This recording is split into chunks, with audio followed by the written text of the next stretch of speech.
High speed rail പദ്ധതിക്കായി പൊന്നാനിയിൽ office തുറന്ന ശ്രീധരൻ. കേരളത്തിൽ അതിവേഗ റെയിൽപാത സംബന്ധിച്ച ചർച്ചകൾ ചൂടുപിടിക്കുന്നതിനിടെ ശ്രീധരൻ അതിവേഗ റെയിൽപാതയ്ക്കായി ഓഫീസ് തുറന്നു.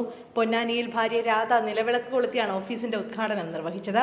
DPR തയ്യാറാക്കുന്നതിനായി ശ്രീധരൻ ഓഫീസ് ആരംഭിച്ചത്.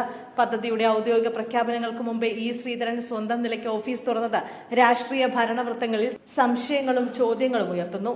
റെയിൽവേ മന്ത്രി അശ്വനി വൈഷ്ണവ് DPR തയ്യാറാക്കാൻ തന്നോട് ആവശ്യപ്പെട്ടുവെന്നാണ് ശ്രീധരന്റെ അവകാശവാദം.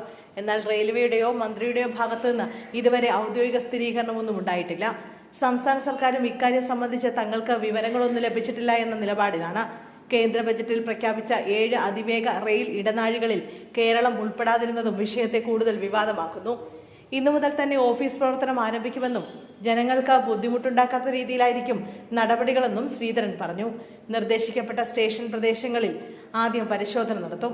തുടർന്ന് നാട്ടുകാരെ ബോധ്യപ്പെടുത്തി സർവേ നടപടികളിലേക്കും പിന്നീട് ഭൂമി ഏറ്റെടുക്കലിലേക്കും നീങ്ങുകയുള്ളൂവെന്നാണ് വിശദീകരണം. പദ്ധതിയുമായി ബന്ധപ്പെട്ട ഔദ്യോഗിക അറിയിപ്പുകൾ വൈകുന്ന സാഹചര്യത്തിലാണ് മുൻകരുതൽ എന്ന നിലയിൽ ഒരുക്കങ്ങൾ തുടങ്ങുന്നതെന്നാണ് ശ്രീധരന്റെ വാദം. സംസ്ഥാനത്തെ 3 വിമാനത്താവളങ്ങളെ ബന്ധിപ്പിക്കുന്ന തിരുവനന്തപുരം കണ്ണൂർ അർദ്ധ അതിവേഗ റെയിൽപാതയാണ് അദ്ദേഹം മുന്നോട്ട് വയ്ക്കുന്നത്. ഇതിനിടെയാണ് തിരുവനന്തപുരം മുതൽ കാസർഗോഡ് വരെ അതിവേഗ റെയിൽപാത എന്ന മറ്റൊരു പദ്ധതി സംസ്ഥാന സർക്കാർ പ്രഖ്യാപിച്ചത്.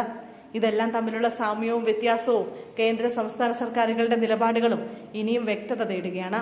അതിനിടെ റെയിൽവേ മന്ത്രി അശ്വനി വൈഷ്ണവ് ഇന്ന് വിളിച്ച വാർത്താ സമ്മേളനത്തിൽ കേരളത്തിലെ അതിവേഗ റെയിൽപാത വിഷയത്തിൽ വ്യക്തത വരുത്തുമെന്നാണ് പ്രതീക്ഷ.